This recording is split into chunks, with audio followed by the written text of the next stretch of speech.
আসসালামু আলাইকুম ওয়া রাহমাতুল্লাহি ওয়া বারাকাতুহু। আলহামদুলিল্লাহি রাব্বিল আলামিন ওয়াসসালাতু ওয়াসসালামু আলা আশরাফিল আমবিয়াই ওয়াল মুরসালিন নবিয়িনা মুহাম্মদ ওয়া আলা আলিহি ওয়া আসহাবিহি আজমাইন, আম্মা বা'দ।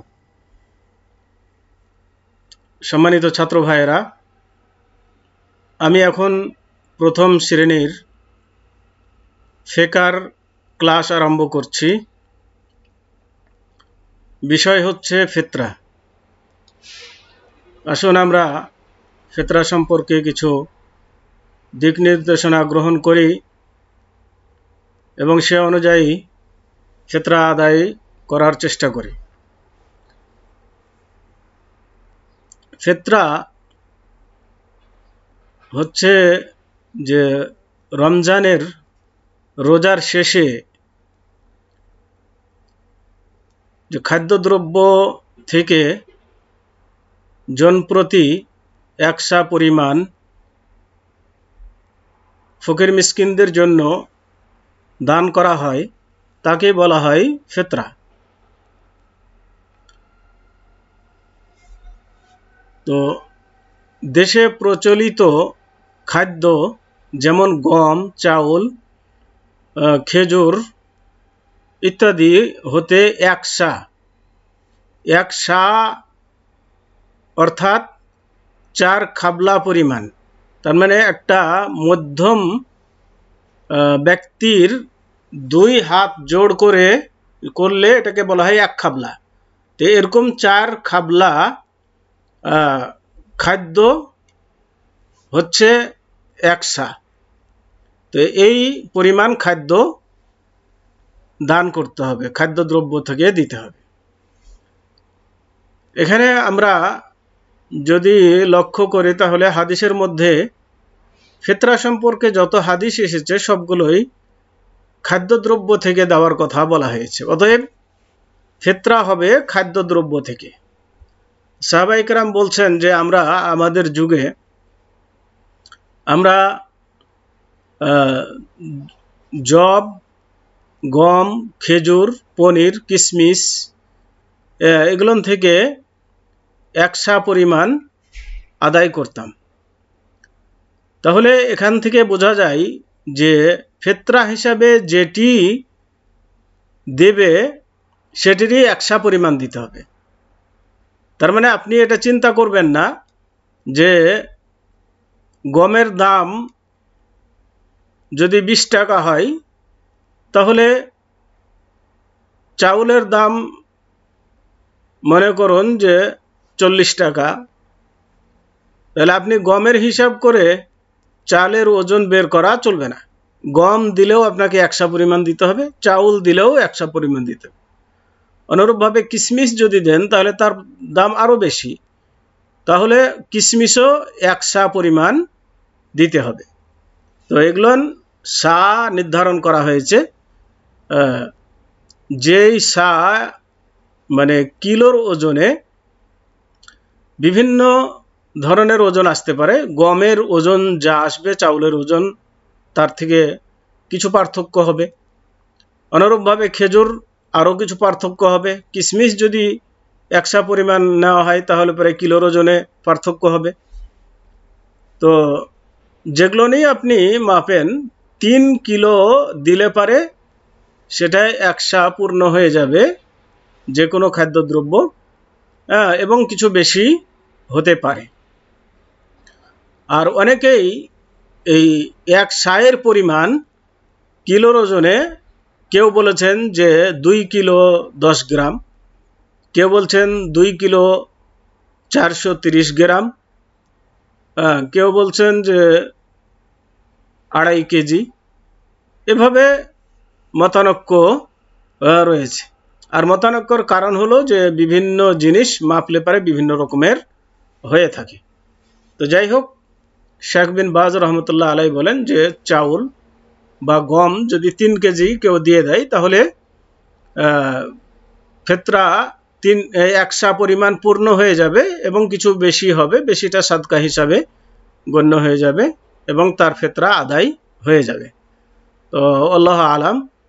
আমরা চেষ্টা করব যাতে কম না হয়, বেশি হোক তাতে সমস্যা নেই, কিন্তু কম যেন না হয়। তবে 2 কেজির কম নয়, 2 কেজির কম নয়, 2 কেজির ঊর্ধ্বে, 2 কেজি এবং 3 কেজির মাঝামাঝি সায়ের ওজন কিলোর হিসাবে। 2, প্রত্যেক মুসলমান ছোট বড় নির্বিশেষে সকলের পক্ষ থেকে নিঃস্ব ও অসহায়দের জন্য ফিতরা বের করবে। ফিতরা বের করবে মুসলমানদের ছোট বড় নারী পুরুষ সবার পক্ষ থেকে। একটা শিশু বাচ্চাও যদি জন্মগ্রহণ করে ঈদের আগে, তাহলে তার পক্ষ থেকেও ফিতরা বের করতে হবে। ফিতরার জন্য রোজা রাখা শর্ত নয়, বরং ফিতরা মুসলমানদের পক্ষ থেকে বের করতে হবে, আর এটা নিঃস্ব অসহায় দরিদ্র মানুষদেরকে দিতে হবে, এটাই হচ্ছে বিধান। 3 নম্বর হচ্ছে ফিতরা ঈদের নামাজের 1 দিন অথবা 2 দিন পূর্বে বের করা যাবে। এখানে ফিতরা বের করার সময়ের কথা বলা হয়েছে। তার মানে হলো ফিতরা আপনি কখন বের করবেন। তো আমাদের দেশে দেখা যায় রোজার মাস শুরু হলেই মানুষ কিছু চাউল ওজন করে রেখে দেয়, দেওয়ার পরে সারা মাস ধরে সেটা কি করে, ফকির মিসকিনদেরকে বিতরণ করে। তো এই ধরনের পদ্ধতি জায়েজ নয়, কারণ ফিতরা বের করার নির্দিষ্ট একটা সময় রয়েছে হাদিসে, সেই সময় অনুযায়ী বের করতে হবে। সময়ের আগে বের করলেও হবে না, সময়ের পরে বের করলেও হবে না। অতএব আমাদেরকে খেয়াল রাখতে হবে যে ফিতরা আমরা কখন বের করব। তো ফিতরা বের করার সময় যেটা হাদিসে আছে সেটা হচ্ছে ঈদের দিন ঈদগাহে যাওয়ার পূর্বে ফিতরা বের করবে, এটা হচ্ছে উত্তম সময়। আর জায়েজ সময় হচ্ছে ঈদের 1 দিন অথবা 2 দিন আগে বের করা চলবে, এর পূর্বে নয়। ঈদের 1 দিন বা 2 দিন আগে ফিতরা বের করা চলবে, তার মানে ঈদের দিন সহ 3 দিন। আর শেষ সময় হচ্ছে ঈদের নামাজে যাওয়ার আগ পর্যন্ত। ঈদের নামাজ পড়ে এসে যদি কেউ ফিতরা বের করে তাহলে সেটা ফিতরা হিসাবে হবে না, এটা সাধারণ সাদকা হিসাবে গ্রহণ হবে। অতএব ঈদের নামাজের পরে যেন কেউ ফিতরা বের না করে, ঈদের নামাজের আগেই যেন ফিতরা বের করে। আর যদি কাউরে সমস্যা থাকে তাহলে ঈদের 1 দিন অথবা 2 দিন আগে বের করবে, এর পূর্বে নয়। আশা করি ব্যাপারটি স্পষ্ট হয়েছে। এবার আসুন 5ম রুকন বাইতুল্লাহিল হারামের হজ করা। এটা হচ্ছে ইসলামের 5টি রুকনের মধ্যে একটি রুকন বা স্তম্ভ, বাইতুল্লাহর হজ করা। এ মর্মে আল্লাহ তাআলা বলেন যে ওয়ালিল্লাহি আলান নাসি হিজ্জুল বাইতি মান ইসতাতাআ ইলাইহি সাবিলা ওয়া মান কাফারা ফা ইন্নাল্লাহা গানিয়্যুন আনিল আলামিন।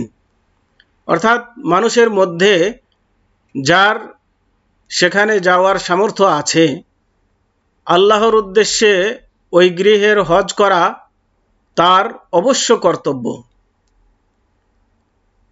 এবং কেউ প্রত্যাখ্যান করলে সে জেনে রাখুক আল্লাহ বিশ্বজগতের মুখাপেক্ষী নন। তার মানে কেউ যদি হজ প্রত্যাখ্যান করে তাহলে সে জেনে রাখুক যে আল্লাহ রাব্বুল আলামিন তার মুখাপেক্ষী নন, বরং সবাই আল্লাহর মুখাপেক্ষী। আল্লাহর কোনো ক্ষতি হবে না কেউ হজ না করলে, কিন্তু যে করবে না, যে প্রত্যাখ্যান করবে তার ক্ষতি হবে ইসলামের একটা রুকনকে অস্বীকার করার জন্য।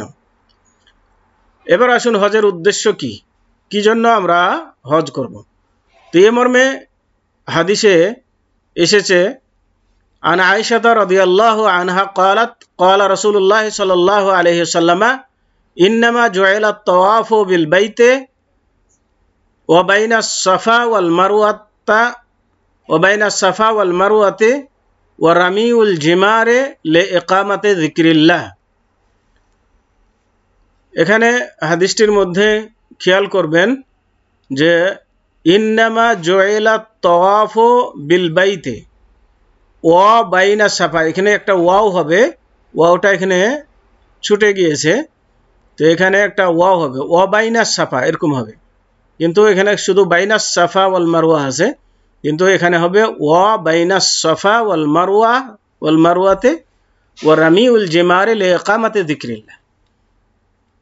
অর্থাৎ যে আয়েশা রাদিয়াল্লাহু তাআলা আনহা থেকে বর্ণিত, তিনি বলেন যে আল্লাহর রাসূল সাল্লাল্লাহু আলাইহি ওয়াসাল্লাম বলেছেন, কাবা ঘরের তাওয়াফ, সাফা মারওয়া সাই এবং জামারা সমূহে কঙ্কর নিক্ষেপ করা একমাত্র আল্লাহর জিকির প্রতিষ্ঠা করার জন্যই নির্ধারণ করা হয়েছে।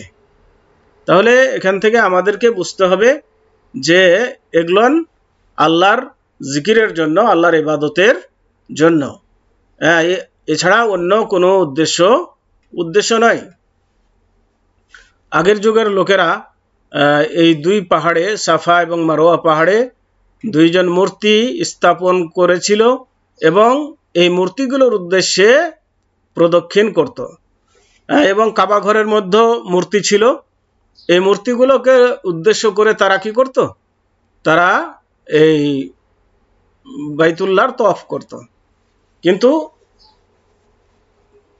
শুরু থেকে যে বাইতুল্লাহর তওয়াফের যে বিধান রয়েছে সেটা কিন্তু এই উদ্দেশ্য নয়, এগুলো পরবর্তীতে মানুষ এগুলো করেছিল, কিন্তু এই বিধান চালু করা হয়েছিল আল্লাহর জিকির করার জন্য, আল্লাহর তওয়াফ করার জন্য, আল্লাহকে স্মরণ করার জন্য, আল্লাহর ইবাদত করার জন্য। তো আল্লাহ রাসূল সাল্লাল্লাহু আলাইহি সাল্লাম যখন মক্কা বিজয় করলেন, তখন কাবা ঘরের সমস্ত মূর্তি ভেঙে তিনি বাইরে ফেলে দিলেন এবং এই আসল জিনিস আবার তিনি চালু করলেন। হাদিসটি আবু দাউদের বর্ণিত হয়েছে এবং তিরমিজিতে, তবে হাদিসের শব্দগুলো আবু দাউদ থেকে গ্রহণ করা হয়েছে, নেওয়া হয়েছে, এবং হাদিসটিকে নাসিরউদ্দিন আলবানী সহি বলেছেন। হজের ফজিলত সম্পর্কে হাদিসে এসেছে, আনাবি হুরাইরা রাদিয়াল্লাহু আনহু ক্বালা রাসূলুল্লাহ সাল্লাল্লাহু আলাইহি ওয়াসাল্লাম মান হাজ্জা ফালাম ইয়ারফুস ওয়ালাম ইয়াফসুক রাজাআ কায়াউমিন ওয়ালাদাতহু উম্মুহু। অর্থাৎ আবু হুরায়রা রাদিয়াল্লাহু তাআলা আনহু থেকে বর্ণিত, তিনি বলেন যে আল্লাহ রাসূল সাল্লাল্লাহু আলাইহি ওয়াসাল্লাম বলেছেন, যে ব্যক্তি আল্লাহর নৈকট্য লাভের উদ্দেশ্যে হজ পালন করবে এবং তাতে কোনো অশ্লীল কথা বলে না বা কোনো অশ্লীল কাজ করবে না, সে হজ থেকে এমন অবস্থায় প্রত্যাবর্তন করবে যে তার মা যেন তাকে জন্ম দিল। তার মানে মায়ের পেট থেকে যেমন শিশু নিষ্পাপ হয়ে জন্মগ্রহণ করে, একজন হজ পালনকারী ব্যক্তি হজ থেকে ফেরার সময় ওই রকম নিষ্পাপ হয়ে যায়, তার মানে তার সমস্ত গুনাহ মিটে যায়, মাফ হয়ে যায়। এবং আল্লাহ রাসূল সাল্লাল্লাহু আলাইহি সাল্লাম আরো বলেন যে আনাবি হুরায়রা রাদিয়াল্লাহু আনহু আন্না রাসূলুল্লাহ সাল্লাল্লাহু আলাইহি সাল্লাম ক্বালা আল উমরাতু ইলাল উমরাতি কাফফারাতুন লিমা বাইনাহুমা ওয়াল হজ্জুল মাবরুরু লাইসা লাহু জাযাউন ইল্লাল জান্নাহ। অর্থাৎ আবু হুরায়রা রাদিয়াল্লাহু তাআলা আনহু থেকে বর্ণিত, তিনি বলেন যে রাসূলুল্লাহ সাল্লাল্লাহু আলাইহি ওয়াসাল্লাম বলেছেন, নিশ্চয় এক উমরা আরেক উমরার মধ্যবর্তী সময়ের পাপ মোচন করে এবং আল্লাহর কাছে গ্রহণীয় হজের প্রতিদান জান্নাত ছাড়া আর কিছু নয়। তার মানে এক উমরা থেকে আরেক উমরার মধ্যবর্তী যে সমস্ত গুনাহগুলো হয়ে থাকে, উমরার দ্বারাতে সেগুলো মিটে যায়। এখানে আমাদেরকে বুঝতে হবে যে এগুলো হচ্ছে ছোট পাপ, যেগুলো সাগিরা গুনাহ, অর্থাৎ ছোট পাপগুলো মিটে যায়। আর হজের ক্ষেত্রে বলা হয়েছে যে সমস্ত পাপ কি হয়ে যায়? মিটে যায়। এটা ছোট বড় সকল পাপ মিটে যায়। যেমন আগের হাদিসে বলা হলো, যেমন মায়ের পেট থেকে যেমন শিশু জন্মগ্রহণ করে নিষ্পাপ হয়ে তেমন হয়ে যায়। তার মানে ছোট বড় যা গুনাহ আছে সবগুলোই হজের দ্বারাতে কি হয়ে যায়, মাফ হয়ে যায়। হাদিসটি বুখারী এবং মুসলিম শরীফের, বুখারী শরীফের 1773 নম্বর এবং মুসলিম শরীফের হাদিস নম্বর হচ্ছে 437/1349। তবে হাদিসের শব্দগুলি সহিহ বুখারী থেকে নেওয়া হয়েছে। হজের উপকারিতা। হজ করলে কি হয়? তো এক, সর্বাগ্রে আল্লাহর বশ্যতা স্বীকার করা। হজের মাধ্যমে এটা বান্দার আল্লাহকে যে সে মান্য করে এই বশ্যতা স্বীকার করা হয়। 2, ইসলামের জাগতিক হওয়ার বহিঃপ্রকাশ। হজের মাধ্যমে ইসলাম যে একটা জাগতিক ধর্ম, মানে সর্বসাধারণের মানে যুগ উপযোগী ধর্ম, সেটা প্রমাণিত হয়। 3, মহাপ্রলয়ের দিনকে স্মরণ করিয়ে দেওয়া হয়। তার মানে যেমন কিয়ামত সংগঠিত হবে তখন মানুষেরা সব একটি ময়দানে উপস্থিত হবে। তো হজের দিনও সারা বিশ্ব থেকে মানুষ যেমন আরাফাতের ময়দানে উপস্থিত হচ্ছে, এই কিয়ামতের একটি দৃশ্যকে স্মরণ করিয়ে দেয় হজ। তো আজকে সংক্ষিপ্ত আকারে এই আলোচনা, আরও বিস্তারিত পরবর্তীতে অন্য ক্লাসে বিস্তারিত আলোচনা হবে। আজকে সংক্ষিপ্ত আকারে এই পর্যন্তই। তো এখানেই আমি আজকের আলোচনা শেষ করছি। ওয়াসাল্লাল্লাহু আলা নবিয়িনা মুহাম্মদ ওয়া আলা আলিহি ওয়া আসহাবিহি ওয়া বারিক ওয়া সাল্লাম। আসসালামু আলাইকুম ওয়া রাহমাতুল্লাহি ওয়া বারাকাতুহু।